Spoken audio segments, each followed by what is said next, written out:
Does David Lynch have an accent?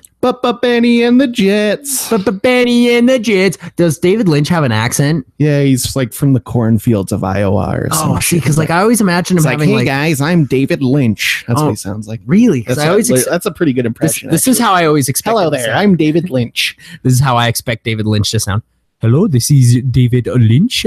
I am from Switzerland. Like I imagine he's from Switzerland or some like Eastern European country. But I don't know about that. Apparently he's American. I don't know. He just looks weird. He does look weird. He looks Eastern European as fuck. But once we talk about Lucky, you'll see he's like, "Hi there, guys. I'm David Lynch." He's like Tarantino. Yeah, I was gonna say he sounds like fucking Tarantino. Tarantino also has a horrible voice. Yeah.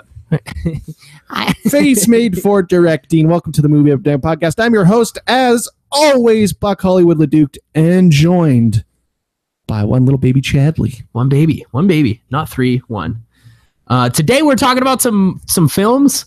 It's going to be a lot of fun. We're going to be talking about the new Steven Soderbergh film from the director of Ocean's 11. Yeah, Berg, he's back. He's out of retirement.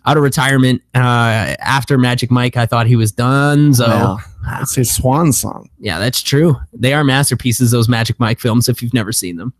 Never seen them. Nah, they're actually not very good. But we're going to be talking about Logan Lucky. We're also going to be talking about... Honestly, I'm not a Soderbergh head. Not a Berg head. Yeah, no, I don't. I'm not. People like him, but yeah. I like most of his movies, but I'm just not a Berg head like. Yeah, I'm not crazy about Soderbergh, but crazy for film. Yeah, crazy about better films. I like Soderbergh because he's somewhere. He's not bad. He's not good. He's just he hangs out somewhere in the middle, and I think that's. Well, fine. We'll talk about it. Yeah, absolutely. We're also going to be watching Brigsby Bear. Which is a lot of fun. Is it Indie Sunday, Chadley? It might be Indie Sunday. We got fucking who directed? Was it Kyle Mooney who directed Brigsby Bear? No, I don't think so. I don't think so. But his fingers are all over that screen. Fingerprints. Ooh, fingerprints, dude. They're slimy.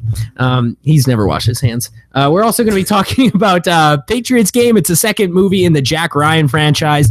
Hey God, why did you let Chadley pick Jack Ryan films? I just had never seen them all, and now I regret everything. But we'll get into that a little bit later on. With that, we're also going to be doing our heist draft. Hail Satan! It's going to be, what kind of draft is that going to be, Buck? That's going to be a serpentine draft, a snake style draft. Absolutely, you're gonna have to stick around for that one. Let's dive into Logan Lucky. Hey, Adam Driver. How old are you? God, I don't know how old he is. How old are you? You 40 or 14? But what if he's 14? Could be 14. Could easily be either. I know he's not 14 because he's been in films for the last 14 years, it feels like. But it kind of looks like it. He might be 14. I don't know. How old is he supposed to? Because in like Girls, that like was like 5 years ago. And wasn't he supposed to be like 20? God, I think he was in his 20s, yeah. Well, I think he was supposed to be like early 20s. I don't think it was like 28. Like I think he's supposed to be like 20, and I've never seen Girls, so I've seen some episodes of Girls, Adam Driver specific episodes, and he's good, but Girls is not a good show. I like him a lot. I think Adam Driver is great. You see him with his shirt off a lot in that, and he's not an attractive man. Yeah, I wouldn't go for it. I like his hair. Not an attractive man. He's got attractive hair, but the rest of them, I don't know about that. The rest of them, like a greasy bitch. And in this film, he plays a greasy hillbilly. Oh, yeah. Here's the thing about West Virginia. You can say literally anything in a West Virginian accent, and it sounds like the dumbest thing I've ever heard. Like, I don't want to offend any West Virginians, but there's like a part in this movie where they're like fucking doing science, and I'm like, they're dumb. They're dumb because they're fucking West Virginia's like, you got to get the sulfate in there with the calcium, and it's like, oh my fucking God, like just how they talk. It's pretty tough. It's pretty rough. So let's go through this like bit by bit. Bit by bit. Logan Lucky, I like it. I think it's fun. It's a lot of fun, but I like the first half a lot better than I like the second half. Oh, I'm the complete opposite. Really? I think the first half is the easiest one. It's so boring. It's so dry. I don't know. Fucking happen. The first half, it's all just bullshit setup. The first half is the setup, and then the second half gets completely distracted from all the setup that it does, and then just does something else, and it makes the first half feel like it wasn't even necessary. Yeah. Okay. Yeah. So pick one. Yeah, that's a good point. I feel you. I thought the second half was better, so that's the half I've picked. You know what I do like about Logan Lucky though? Fucking everybody in it is good, dude. Yeah, everybody's in it. Channing Tatum, where'd this dude come from? Where did he come from? He became the greatest actor ever. Yeah, he's really good. Yeah, he's really good actor. He's amazing. He makes Adam Driver look like a baby. Like he makes Adam Driver look really bad, which is also not correct. Adam Driver is great in this movie. But let's talk about the thing that everybody's talking about this movie. Daniel Craig might be the best. Nobody can touch him. He's the greatest actor on the planet. He's so good. The only thing that I would say about Daniel Craig's performance in this is that like he's getting better. Still kind of tell he's British though. He's getting way better though. Like it's not like have you ever seen Cowboys and Aliens? I have. Yeah, he walks in. I've seen 47 minutes of that, and then I turned it off. And then you turned it off. You check on my Netflix if you don't believe me. Sorry, my cat just did parkour off of you. Bitch. That bitch. Now she's hiding. Yeah, Daniel Craig, first of all, is fucking amazing. You know who else I love in this? I don't know his actual name, but the Jerry Gergich from Parks and Recreation is just fucking up in this bitch. Jerry's fantastic. Yeah. And then Roy from The Office, man. A lot of that gang of actors was in this, I feel like. Yeah, and then Katie Holmes. Oh, here's the weirdest thing about this movie is that Katie Holmes and Channing Tatum are supposed to be like a divorced couple, but Katie Holmes is a decade and a half older than Channing Tatum, I'm pretty sure. Wow. She's a decade and a half older. Wow. That could be that could be wrong, but she sure looks it. I might just be confused because she was married to Tom Cruise for all those years before she came out of her cage. Well, I feel like Channing Tatum wasn't even born when Eyes Wide Shut came out. Is Katie Holmes in Eyes Wide Shut? No, but I mean that era of Tom Cruise. Oh yeah. You're right. You know what? Yeah, you are absolutely correct. I'm pretty sure he might not have been alive yet. But maybe that's what it is. I always forget that when they were married, she was half his age. Yeah, it's a weird era of Tom Cruise. Anyway, Soderbergh came out of retirement for this script written by his wife, and she submitted it under a pseudonym. Yeah, don't do that. Just say what it is. Like you can say it's a Soderbergh family event. Nobody's gonna be mad at that. Yeah, I wouldn't be mad at a Soderbergh family event. It's like how the DC universe is all just Snyder stuff now. It's all Snyder. All Snyder shit. Just be a Soderbergh thing. Yeah, just make it a Soderbergh thing. Like I think I actually find that enduring. Like for instance, recently Stephen King, his new book he wrote with his son. Yeah. Enduring. That's a lot of fun. I've heard it's good, but it's like $30 for the hardcover. I'm like. No, it's also like 2,000 pages. So yeah, well, they're known for their longevity in writing, and they're like, yeah, let's write half of this each. Pages each. Didn't Owen King used to write under a pseudonym of some sort?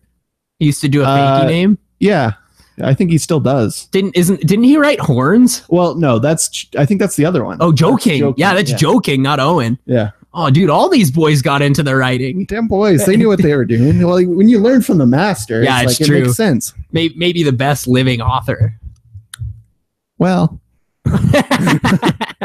very entertaining for sure. Yeah, for sure. We haven't even gotten to Tom Clancy yet. So. Oh, yeah, we'll be talking about Tom Clancy in a little bit. But when it comes to Soderbergh, I think he makes technically masterful films. Like, yeah. Oh, yeah. And like they look perfect. Oh, they look so good. Even if I don't agree with it, I think the pacing is always just like in all Soderbergh films. Pretty good. It needs to be there. It knows where it's going, and he goes through the twists and turns like you would expect him to, and they just look fantastic. Like he's a great director. Yeah, I agree. I honestly I do think this is a really great movie with with a really great cast of characters. I just think that like somewhere in the because like it feels like the whole movie's building up to the heist, and then the heist happens, and then it like slows to a halt, and then like just nothing happens for like 25 minutes until they're like, oh, that heist wasn't quite what you thought it was. Yeah, when Soderbergh decides he has to explain everything to you. Yeah, he's got to talk down to you like a fucking infant. And that's the part of the second act that I don't like. See, I liked it. Yeah. Just because like I knew everything that was happening is not supposed to make sense while you're watching it, and then he's going to explain it to you, so you just go along with the ride, in my opinion. One of my favorite parts about this movie is that while the Daniel Craig character sneaks out of prison, he pays the other prisoners to distract the guards. So they all have a riot because the guards won't bring in the new Game of Thrones book to the library. I think that's one of the funnest subplots of this movie is that they sneak out of prison and then directly back into prison. So much fun. Dude. It works so great because I love the warden character. Like, the warden character is exactly why this movie, like, one of the best things about this movie, because like his character traits are that he does not want to ever admit that anything has gone wrong in his prison ever. So when there's riots and shit, he's like, no, just ignore it. We're not going to deal with this. It's like it's a page straight out of that Orange Is the New Black shit. So yeah, absolutely. Very powerful. I have a question. Okay. I have a question, okay? Because the biggest problem I have with this movie is with two characters who are just sort of in this movie, and I don't know why they don't really play a part at all. The Seth MacFarlane character and the fucking Sebastian Stan character. We all know how I feel about Sebastian Stan. Sure. I fucking hate him. I hated that he was in here. I hate looking at his face. I think he's bad. That I, Tonya movie looks good as shit, though. Oh, yeah, with Margot Robbie. Yeah, I'll fucking see the shit out of that. I don't like Sebastian Stan, dude. Even when he's in good movies. He was in The Martian, which was one of my favorite movies of that year. I still don't like looking at his fucking face. I don't like him, dude. I don't like Sebastian Stan. And it's not a thing like Michael Shannon, where he's just so ugly. It's just you don't like him. It's like Renner, right? Yeah. Well, yeah. That's actually a great example. It is exactly like the Renner effect. Him and Renner, they both show up. They give 5%. They collect their paycheck on the way out the fucking door. Like, have you ever seen Sebastian Stan do the interview circuit?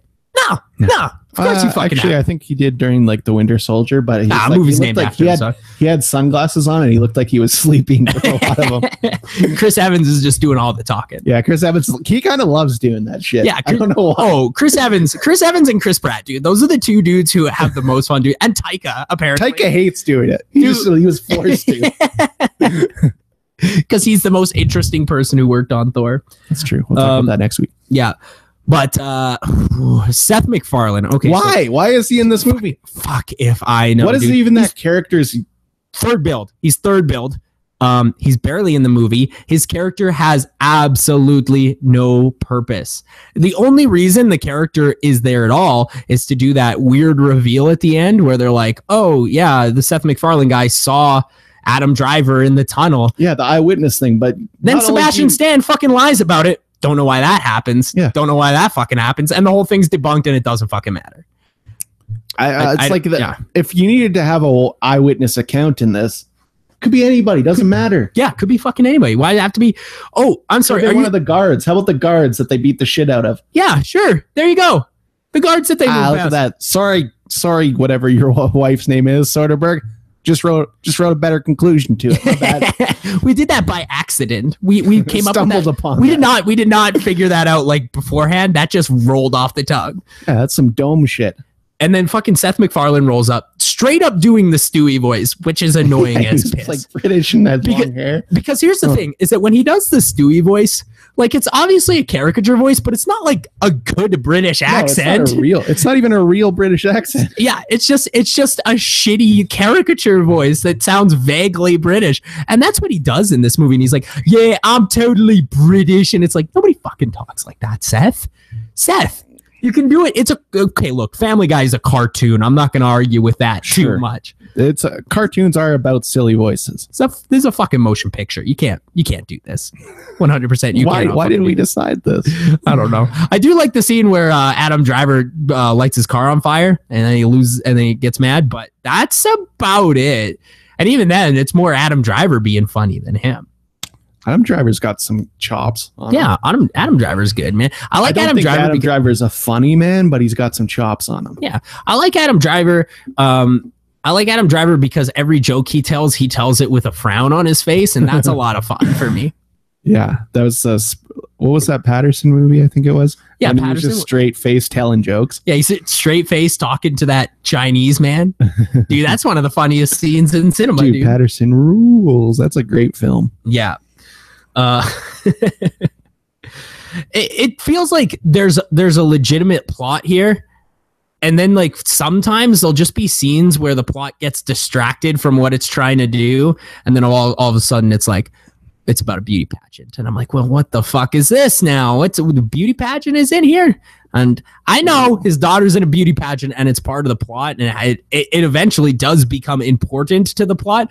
But like when it's happening, it feels like you're being taken on a side trip and you don't know. Isn't that what Soderbergh movies are about? They're about the journey to this stupid conclusion that he's going to explain to you at the end. Yeah, they're about the setup. It's okay. Here's what Soderbergh movies are. They're 145-minute setups to a 15-minute narration, and then that fucking song that's like damn, you know the one? Sure, it's in every fucking heist movie I've ever seen in my life. Well, you've seen 4 heist movies. We'll talk about that. Yeah, I've seen very few heist movies, but it's in all of them for sure. I think this is a fun watch. Yeah, it's a fun watch. Definitely worth a one time. Kentucky Fried. Yeah, Kentucky Fried fun. Man, if I see one more review that says Kentucky Fried, I'm gonna fucking blow my brains out. It is fun. Like the actual heist scene. Yeah, great stuff. That's a awesome. really, really good heist. Like, I think technically, like on all technical levels, I think this is a lovely movie. And everybody's famous in it. Everybody's famous. Everybody's fantastic. There's just something that doesn't quite work about it. And it's hard to put my finger on exactly. But yeah, there's something about it that just doesn't click right. Like, you know, like when you're like, for instance, Ocean's 11, you watch that movie and the conclusion comes and it feels like it just clicks right into place. Sure. Logan Lucky feels like it almost gets there, but it's just like a little jar. I feel like it might be tough when you're like derivative of your own movies at this point, where you're like, well, we already did that in Ocean's 13 because we were already scraping the bottom of the barrel there. So Soderbergh's going through his wife's script and he's like, sweetheart, this shit's lifted. Man, we did this already though. I don't know, we watched Ocean's 13 the other night and we did this. So is this a draft of Ocean's 13? Yeah, I actually wonder if that's how this started out, if this was like a draft for a new Ocean's film. Maybe. And then it just turned into something else, because the idea of a heist at NASCAR, fucking awesome. Great. That's great. That's really great. Great stuff. Yeah, I don't know. It just feels like, I don't know, something just wasn't in line for this one.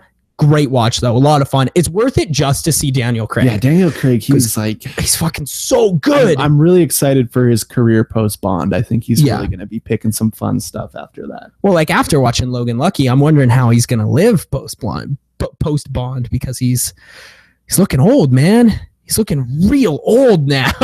Like he's an elderly. Yeah. Like you look at him in Logan, like if I had never seen Daniel Craig before and then I saw this movie and someone was like, that guy could be Bond, I'd be like, no way. Absolutely not. No way. Too old. No. For sure. Too old.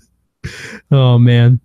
But honestly though, if Connery was like, I want to do one more, I'd be like, not old enough. Honestly. Yeah, get him in. Get the boy in. There was also a scene in this movie where a little girl like terribly sings Mountain Mama, which made me want to jump off a cliff. No, you loved it. You love John Denver. No, I do not. I do not like John. You love John Denver. The problem with that scene is that it's 4 minutes of straight terrible little girl singing. Everybody loved it though. I fucking hate it, dude. She was supposed to sing Rihanna and I was looking forward to that, and then they botched it. Like in that other movie when the kid does rap. Oh yeah, what's that? Bad Teacher? Nope. It's Fist Fight. Yeah. Fist Fight. We love Fist Fight. Yeah, we did not. Hashtag Evan Susser and Van Rober Show. And make sure you tune in to fans of the show. Make sure you're tuning in early January when we do our bottom 10. We'll talk a little bit more about Fist Fight. No, I liked Fist Fight. No, you fucking did. No, you did. You did not like Fist Fight. I have it as 3 stars, bitch. You fucking liar. You do not. Yes, I do like Fist Fight. You gave Fist Fight a 3 stars? Yeah, easy 3 stars. It's easy half star though. You know what? We could scream about this all day. We've already done this. Yeah, we've done this. Fans of the show, Evan Susser, Van Rober Show. Follow me on Twitter. They do. Oh, look it up. Oh yeah, that's right. Fist Fight. That's right. Friends of the show. This is a fun heist movie. There's a lot of fun. I'm gonna toss this a 3.5 on the Chadsky scale. Yeah, that's probably around where I would have it. I don't do halves though, so you have to give it a 3. Yeah, 3 because 4 is obviously too much. Might be a bit much. Well, yeah, 4 is too much for this, so you have to give it a 3. So we pretty much matched on Logan Lucky. It's good. I liked watching it. Yeah, I had a lot of fun. I have no interest in never seeing it again. No, There's me neither. Replay value. Yeah, no, me neither. I'll never see this bitch again. It's about the reveal, and then once you get the reveal, don't need to see this anymore. Yeah, well, the thing about this movie is if you watch the trailer and you're like, nah, that might be good. You are right. You're exactly right. Yeah, that's what it is. It is that. It's what the trailer says. Although it's a lot drier than I expected it to be. Dry. Really dry. Like because it's funny at times, but it's not laughing my ass off funny. Because the Ocean's movies are like sopping wet. Like they're just sopping. That's why they have to pump like George Clooney and Matt Damon and Brad Pitt. Soaking wet tent. Yeah, it's sopping wet tent. Sopping. It's a sopping wet tent, dude. But yeah, this one's quite a bit drier. You can baby dry. Make sure you get a beverage before you watch this movie, or else you're just gonna sit there going. Because my mouth is drier than a mummy's vagina. Please do not say that again. Mummy's vagina. Please never say that. Mummy. So we're gonna do our hype heist draft. Hype. It's going to be a hype heist draft where we're talking about heist movies. We each get 5. We're doing a serpentine draft. What was the last draft that we did? Because we have to determine a winner on that bitch. Boy, I think it was the babysitter draft. Was it the babysitter draft? Fuck, I don't know who won that. I guess I'll go first. Yeah, why don't you take it away? You know, for my first pick in the 2017 heist draft, we've been talking about it. I'm taking Ocean's 11. Oh shit, he's taking Ocean's 11 real quick. That's a good call. I know it's one of the 4 movies you've seen on this list. So the thing about Ocean's 11 is that's how you're going to get your pity points. People are going to be like, oh, obviously Ocean's 11 is the best heist film of all time. Well, it's a classic heist film. Yeah, yeah, and I agree. It is a lot of fun. That and the Italian Job, I think, are like the 2 classics, right? At least from our era. Yeah, absolutely. So for my first pick, I'm going to take a weird one. You can say this isn't a heist movie if you want to, but Inception is 100% a heist movie, and I like it a lot. Movie. Yeah, it's a fucking heist movie. They're heisting like brain cells. That's fucking wild. Mm-hmm, I love, and you know what? You know what I like? Joseph Gordon-Levitt heisting. JGL, my boy. Yeah, he's running around in that fucking weird hallway that goes upside down. I'm into that. There's so many good heist movies. Yeah, there's a lot of them. What's your second pick in this? Oh shit, that's right. In spirit of Christmas, I'm gonna take Die Hard, baby. That's a good heist film. Okay. Yeah, man. Fucking what's his name? Fair enough. Yeah, it's a heist movie. Rick Hans Bird. Gruber. Yeah, Rick Bird's out there heisting. Hans Gruber Jr. Yeah, they're getting through the vaults. It's a lot of fun, dude. For my number 2 pick in the 2017? Yeah, we're almost in 2018 here. We're down in the corner. Almost 2018. 2 Oceans 18. We're almost in 2 Oceans 18. 2 Oceans 18. Fuck, man. I'll go with Dog Day Afternoon. Dog Day Afternoon. I've never seen this movie. Is it Dustin Hoffman? Might be Pacino. Oh yeah, you might be right. I can't really remember. I'm thinking it's of All a the fucking President's awesome Men. movie, though. Yeah, it's Pacino. I'm pretty sure. Yeah, I'm thinking of All the President's Men. I think they have the same cover art. All the President's Men. And that's Dustin Hoffman. For my number 3 pick in the 2017 heist draft, I'm going with Heat, baby. Heat. Michael Mann's Heat. Pacino. Yeah, baby. 2 Pacinos in a row. Fucking De Niro. Oh shit, dude, I do like Heat a lot. I do. You're a son of a brisket for taking it. Sure. I think it's just been too long since I've seen Heat. My number 3 pick for the heist. This is gonna be a movie that I think is fucking incredible. My number 3 pick for the heist hype draft is The Usual Suspects. Sure. Ooh, that's a good film, dude. Kevin Spacey. Although, are we allowed to say that we like Kevin Spacey films now, or is that I think forbidden? You can say you like Kevin Spacey films. You're just not allowed to like Kevin Spacey, the man, the rapist. You're right. I do not like The Rape Man. Because look, I like a lot of Woody Allen films. Yeah, me too. Annie Hall, one of my faves. I'm not going to stop. Sorry, internet. I'm not going to stop liking Annie Hall or Manhattan. Go fuck yourself. yeah. They're too good. Great fucking movies. Everything after that was the same film. Oh, you want me to stop liking Annie Hall? How about go fuck yourself?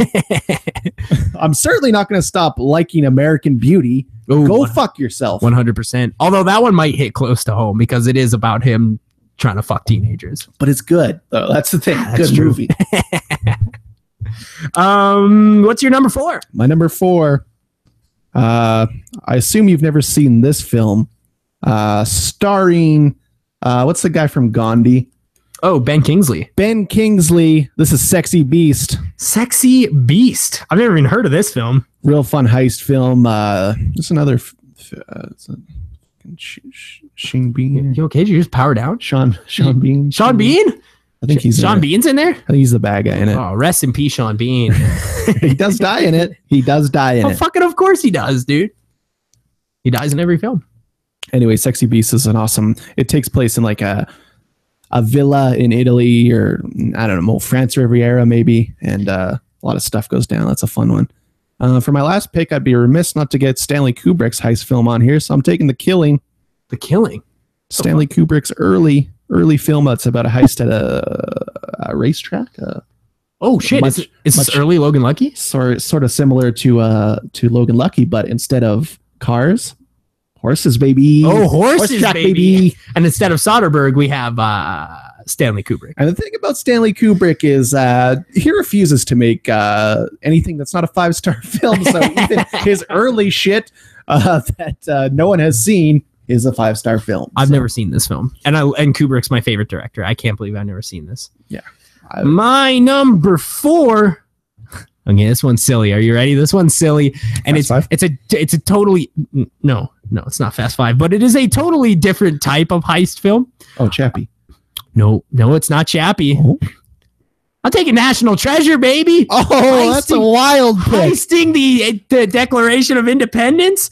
Oh, that's a lot of fun. And then for my last one, I'm not going to take Fast 5. I'm going to take Fast 6. Wait, which is the one where they carry the vault? Is that 6? It's Fast 5, baby. Oh, that's Fast 5? Okay, which one's Fast 5? Whichever one. I thought it was 6 that was the vault. No, 6 is the tank with the British lads. Okay, yeah. Then in that case, I'm taking Fast 5 because I need the one where they fucking have the vault. That's one of my favorites. That's one of my favorite moments in cinema history is The Rock driving that fucking vault across Rio de Janeiro. Wild, dude. Get the fuck out of here. So I think I'm just taking a look at this. It looks like you probably won this one. I mean, quality-wise, certainly, but I think you got some fun ones on there. Yeah, sure. Absolutely. My list is a lot of fun. I'll go through it. I got Fast 5, National Treasure, Usual Suspects, Die Hard, and Inception. And Buck LaFluke got The Killing, Sexy Beast, Heat, Dog Day Afternoon, and Ocean's 11. Have you never seen Dog Day Afternoon? I've never seen Dog Day Afternoon. I would say that's the one off my list you need to see the most. I fucking love Dog Day Afternoon. It's a fantastic film. Yeah, I'll have to peep that shit. I've seen all the Ocean's films. There you go. Because I have a father, so.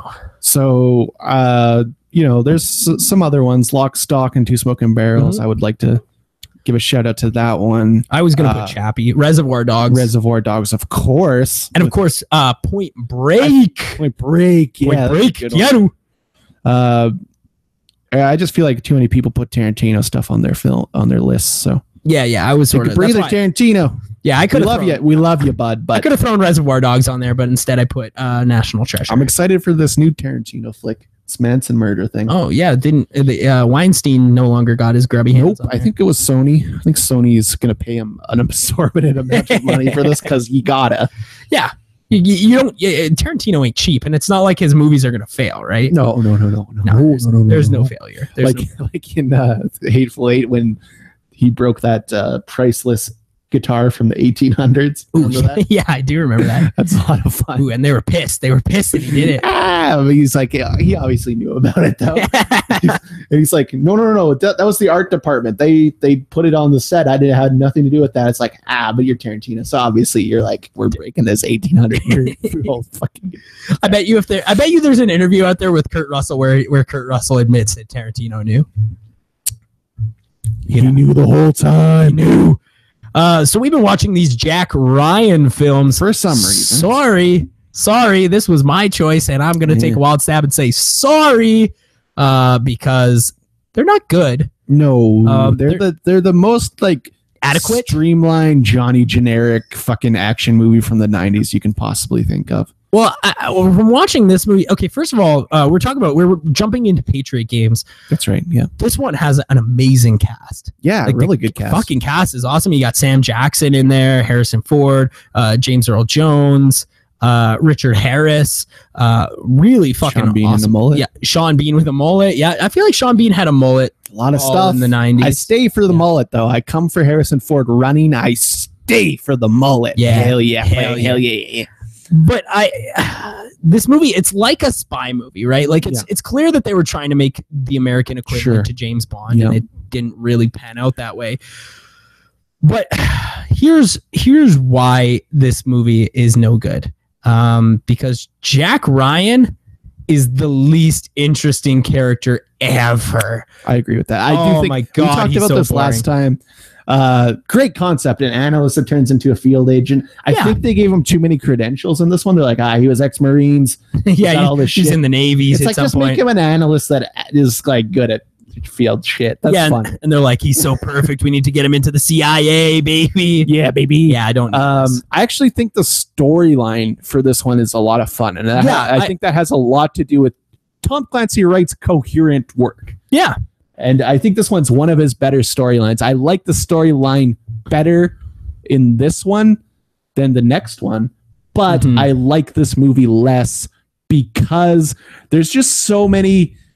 And it feels weird to say this, but there's so many just generic action sequences riddled throughout that they just mean nothing. Yeah, I completely agree. Every action sequence isn't very fun. Yeah. And I think that's the big problem is that every action sequence, less maybe the boat chase, isn't very fun. And the boat chase is also like so long too. Yeah, it's too long for sure. But the conclusion to the boat chase, I fuck with that. Yeah, that's pretty good. That's pretty good. Unless you're already shut down. Pretty good content. That's it's also like I don't think that it's very visually appealing either. The action they're ugly movies. The action sequences. This is like one of those movies where clearly they're just shooting fake guns and then people are just falling over and going, "Ouch!" Oh no! Oh no! I hate it. No bullet holes. No fucking bullet holes, and that drives me goddamn insane.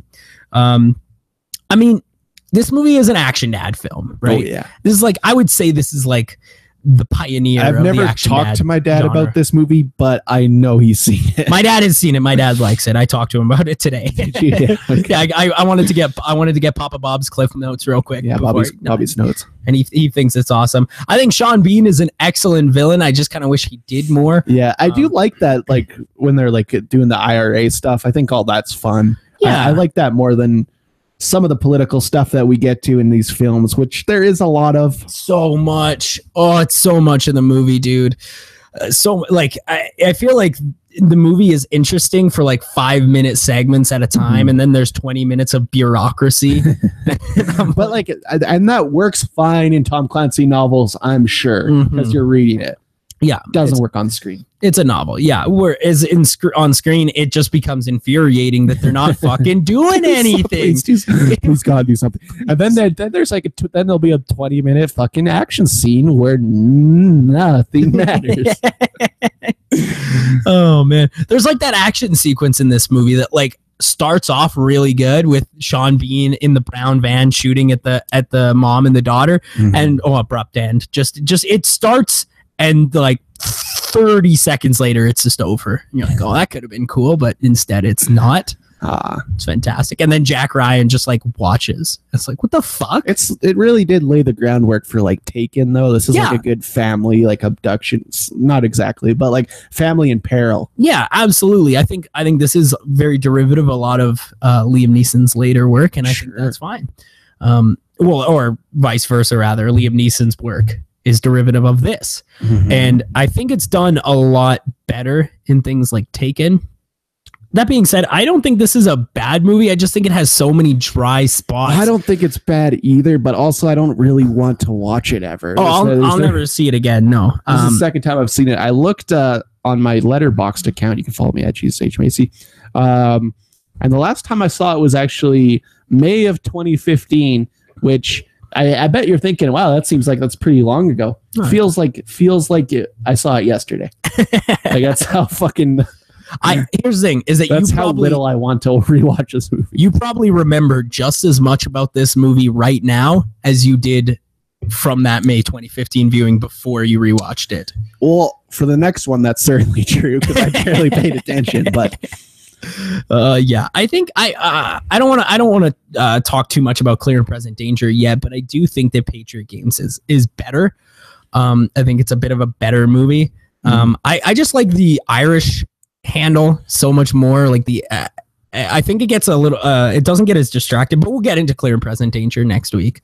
But I do like the story of Patriot Games, and I think that's is its strongest suit. Yeah, the rest of it's not very good filmmaking. I do like that fucking boathouse that Harrison Ford and his family seem to be living in. Hell yeah! How about that Samuel L. Jackson baby? Okay, here's the thing about Samuel L. Jackson. He's in the movie. Kinda, and then he just rolls up at the climax, and suddenly he's the main character. Excuse me, lads. I'm Samuel L. Jackson. It's like, great. Yes, you are. In fact, you are. Yeah. And then, of course, Sean Bean has a death scene as always, and wouldn't be a film without it. Wouldn't be a film without. He's so good at it. I think that's the real problem. Yeah. And it's sort of become like a meme, but like really, I think he's just very skilled at being. He's quite good at it. When Bromamir. Yeah, you fucking hey, you watch Goldeneye and you tell me that's not the greatest death scene in pretty good. Yeah. that might be the greatest death scene in film, dude. God, we should have done greatest death scenes on this episode. Fuck, what have we done, dude? They would all have been Sean Bean. Boromir dying is like a classic in my opinion. That's a fucking goodie, dude. In the forest, just in the fucking forest. Arrow to the back. Woo, woo. That's a good way to end a film. It's a good way to end a film. Rest in peace. Rest in peace, Sean Bean. Rest in peace, the character that Sean Bean plays in Goldeneye. I think this one's fine. I give it 3 on the Chatsky scale. I'd say probably 2, but you're gonna 3. I would say 3 is fair enough. 3. I feel like I'm being a little generous, but I don't know. I think I kind of want to read the book. Honestly, I think that would be better. The book might be good, man. It's probably pretty good. The book might be really good. So. Yeah. Anyway, that's Tom Clancy. Tom Clancy. He's out there working. Hey, Tom Clancy, what is your fucking obsession with night vision goggles? They're in every fucking book you've ever written. He loves them. Yeah, get rid of the night vision goggles, you bitch. He did a nonfiction book on night vision goggles. Did he? For real. Really? Yeah. Seriously? He's got a bunch of nonfiction books about guns and like airship carriers and stuff. And then he's got one about night vision goggles. Tom Clancy sounds like he was probably the craziest person on the planet. I don't even think he was in the war. Yeah, no, I'm certain he wasn't. I'm certain he's just into it. Yeah, he never went to Nam, dude. He's just gonna tell you he did. He's gonna be. He probably yelled about that in bars at like 19-year-old girls until the day that he died. No, I think he was a good lad. I think he was very respectful. No, I doubt it. I highly doubt it. He probably yelled around. He seems like it seems like he might not be able to control the volume of his voice. I've never heard an interview with Tom Clancy, but I bet he sounds weird. Because like the first time I heard Stephen King, I'm like, oh, he sounds fucking weird. He's either a crazy dude that got fucked up by the war or like a dumb nerd who's never even set foot in another country. I don't know. Yeah, that's a lot of fun. Yeah, I don't know which one. Let's talk about The Lonely Island. Now, every now and again, The Lonely Island puts out a film. And last time they put out a film, it was Popstar, which apparently Buck and I were the only people who liked that film. But it's amazing. It's a fucking 5-star masterpiece. And this year they put out Brigsby Bear. Sort of. Sorry. Yeah, well, yeah. It's a Lonely Island got film. A cameo in that bitch. Yeah. Bergie's got a cameo. Yeah, Eisenberg. Nope, that's a different guy. Jesse Eisenberg. I don't fucking remember. Sam Bergie. Sam Bergie. Andy Sambergy. But yeah, he's in there. But it is a Lonely Island produced movie. I think Tacoma. What? Akiva, yeah. I feel like Akiva had some fingerprints on here, but more importantly, this is very much a Kyle Mooney movie. Very much so. If you're familiar with Good Neighbors stuff, classic internet. Yeah, classic internet 10 stuff. years ago. Yeah, fucking Is My Roommate Gay? Still one of the 10 finest. 10 years ago to this day. Still one of the finest. To this day, Chadley. Yeah. Let's go get a burger right now. Let's go get a burger right now.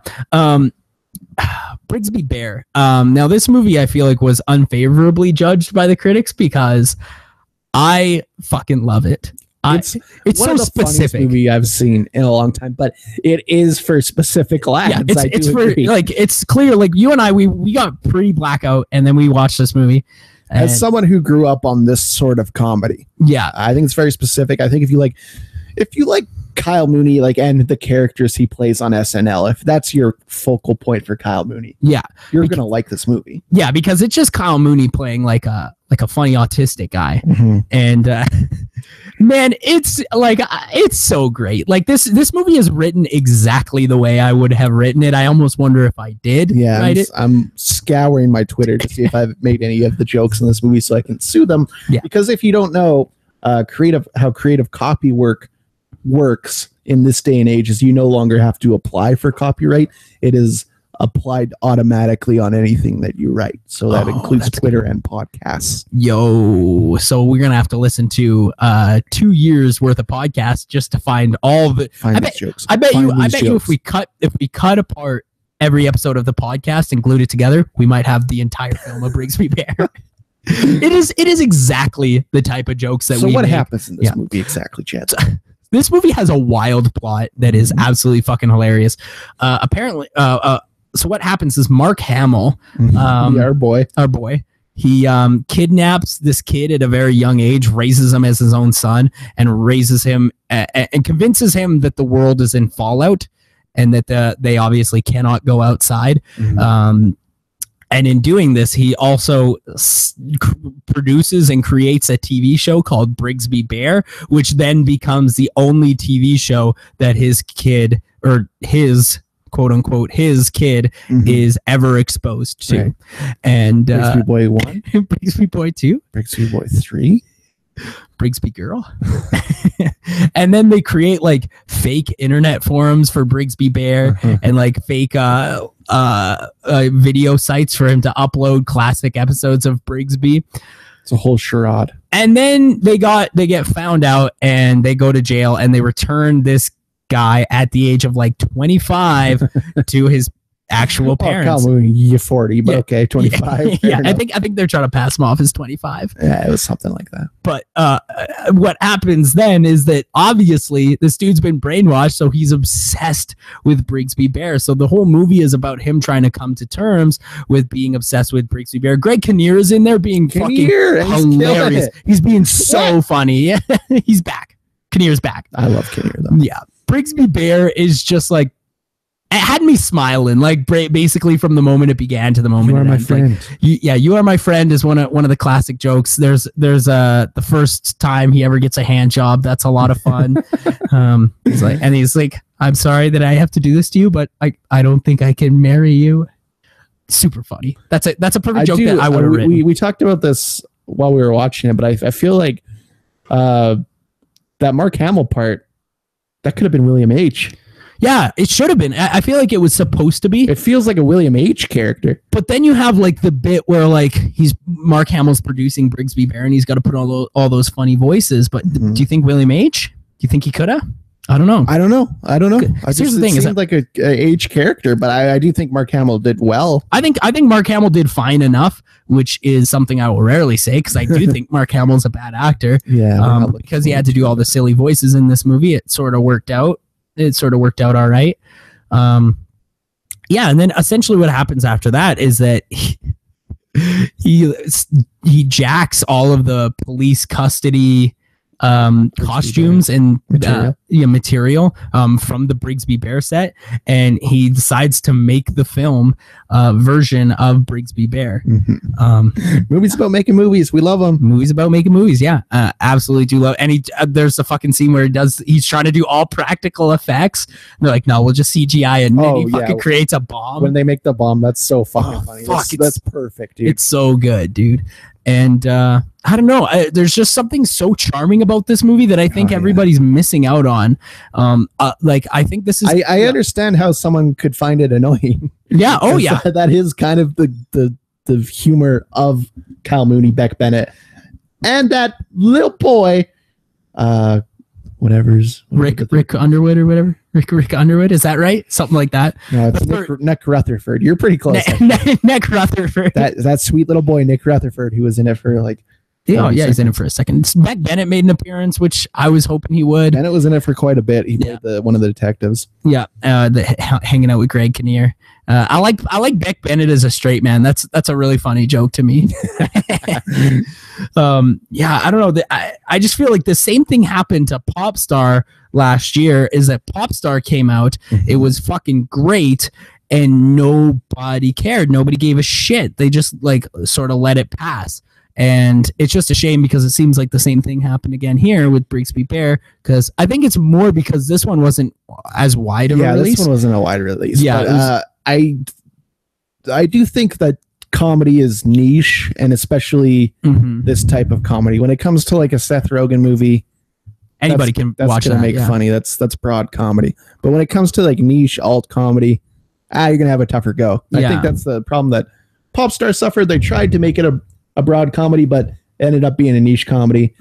This one clearly set out to be a niche comedy, and I think it succeeded. I just don't think it's found its audience yet, but I believe it will. I think it will. This is honestly one of my favorite movies I've seen this year. I totally agree. It's in my top 10. Yeah, me too. It's sitting in my top 10. I'm gonna pop this pitch at a 5-star. Yeah, I'll give it a 5-star. I have no problem giving this a 5-star. If you listen to this podcast and you chuckle a couple of times, you're gonna like Brigsby Bear. I don't even want to give anything away. Yeah, it's such a fun plot. If I were to make a movie, this would probably have been the movie I would have made. Exactly how I would have made it. Yeah, exactly. Even in like visuals, like even like the way it's shot, like it's pretty much word for word exactly how I would have made it. Oh fuck! There's just so many good scenes. I don't want to give it away though. Like there's just so many good scenes that are just popping into my brain. A couple of them because we've said nothing about the movie. Well, there is that in the TV show, there was like a girl that was hired to be a part of this, and there's like the scene where he fucking tracks her down and she's like working at some shitty diner and he's like, no, I'll just get a coffee. Adriana smiles. He's like fucking giggling at it. Yeah, it's I don't know how to express how much I love this movie. It's just one of those movies that's gonna come and go, and you got to see it. If you can find it, you got to see it. This bitch better hit Netflix pretty soon. Hey, I'd imagine that's where it's on its way. Yeah, it's on its way to Netflix. We already got how well it would do with that audience personally, but yeah, I don't know. Well, I mean, everybody in the world has Netflix, and if you think that you would like Brigsby Bear, here's the thing: is if you watch a trailer for Brigsby Bear and you're like, I think I might like that, you probably will. Oh, so the Logan Lucky effect. Yeah, exactly. Well, not quite. Logan Lucky, you watch a trailer and you know exactly what the movie is. Brigsby Bear, you watch a trailer and you know exactly if you're going to like it or not. Okay, I see the distinction there. It's a little bit different. It's a little bit different, that's for sure. Yeah, Mooney's a star in the making, baby. Oh, he's a star in the making. I hope he gets more famous than Seth Rogen. Well, I hope that's the route we take. Don't think that will happen. So let's talk some trailer trash. Ooh, we got some trailers or what? Hey, can we have maybe one less Star Wars trailer? Like they're fucking every week now. Hey, I've seen the movie. I've seen the movie 3 times now. I've seen it thrice. At this point, I don't want to see anymore. Like I actually feel like I've seen way too much of the movie, and I know that's what a lot of people had the problem with trailer number 2. Is that by the time trailer 2 dropped, we'd already seen too much. It's a 3-hour movie though. Now there's 8. 3-hour movie. Yeah, it is. It's going to be really long. 244. 244. 3, I think, is the official runtime. 243. That's awesome, dude. I want it to be long. Like I want it to be as long as fucking possible. Blade Runner shit, dude. What? Hey, I'm sorry. Did fucking Scorsese make this bitch? Like the thing about Star Wars is like, we can do this because everyone's going to see it no matter what. Yep. Where you make Blade Runner 3 hours and it's like, well, we're not going to spend 3 hours of our time on this. It's not Scorsese. I'm not going to spend my entire evening on this. It's not Scorsese. It's not Scorsese or Tarantino, so I don't have 3 hours to spare for it. Tarantino's been working on that long ass shit recently, but he's not known for that. He makes a lot of long movies though. I mean, I guess some of his earlier stuff like Jackie Brown's like under 2 hours. Pulp Fiction's like maybe a little above 2 hours. But yeah, so that's fucking Star Wars. I don't think we talked about Deadpool yet. Oh, well, whatever. Yeah. It's not a real trailer. But it's fucking awesome. We saw it today. In the theater, yeah. It's better in the theater. Absolutely. Funnier than all of Justice League. But we'll get into that next week. Yeah, absolutely. Deadpool 2. It's gonna be a lot of fun if it's written like the teaser trailer. Dude. It's Deadpool was great. Yeah, so much fun. It's the pinnacle of fun. Yeah, I don't know if it would be as fun now. If I went back, it might not be as fun. Wow, there's no rewatches here. Yeah, there's true. 3 million movies. What are you rewatching? 3.5 million movies. I don't. 3.5 million movies. Why are you people rewatching fucking Harry Potter and shit? It's like the other day I was go watch The Killing, directed by Stanley Kubrick. I was talking to somebody the other day about Thor, the new Thor, which we'll get into next week. And they were like, I was talking about why I liked it, and they were like, oh, if you liked it, then you clearly haven't read a comic book. And I said, yeah, because there's 3.5 million movies. Don't got time for other media. I'm not going to fucking go and read a comic book, which, by the way, I don't have to read comic book to know if movie good or not. By the way, just we were talking about this last week, how somebody was like, comic books are mature and adulty and shit. This past week, I was like, okay, all right, let's take a look and see what that is all about. You went to the comic book store? So no, I was in a store that had comic books. Okay. So and they just happened to have them. So I picked one up and I read it. It's in one of the newer comic books, and guess what? It's a silly fucking kid's book. It's fucking 23 pages. 23-page silly fucking kid's book. There's no plot progression ever. It's fucking 23. Go fuck yourself. I don't care. It's pictures. It was fucking Thor. The pictures were nice though, right? Oh, they were pretty nice. They were nice. They were nice pictures. Nice pictures for kids though. Yeah, I don't know. I'll see every comic book movie because I like comic books as a kid, because that is accurate. That's what you're supposed to do. You're supposed to read comic books as a kid, and then as an adult, you're supposed to move on. Watch some film, bitch. Yeah, absolutely. 3.5 billion movies. 3.5 billion movies. Speaking of comic books, speaking of comic book movies, you guys are going to want to tune in next week, because next week is the 2017 superhero film roundup, baby. We're going to be talking Thor Ragnarok. We're going to be talking Justice League. We're going to be counting down our top 5 favorite movies. Wow, I'm so excited. Superhero movies. I am also excited to really just sink into it. We're going to be counting down top 5 favorite superhero movies of the year. There was a lot of them, and actually they were pretty good this year. Yeah. Unlike last year, where I don't think I could have made a top 2. But and then we're also talking about Clear and Present Danger. Baby. The 3rd film in the Jack Ryan franchise. He's out of the way. Baby. Yeah. You're going to want to tune into that. It's going to be a lot of fun. Thanks for listening. You can follow me on Twitter at Chadley the Movie. Follow me on Twitter at LastCoolDude. I'm also doing a new thing. Follow me on twitch.tv. It's twitch.tv/JHMacy.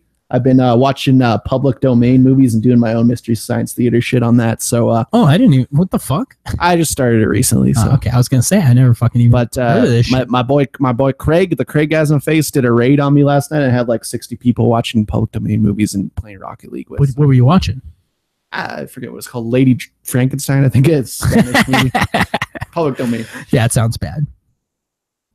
All right, guys.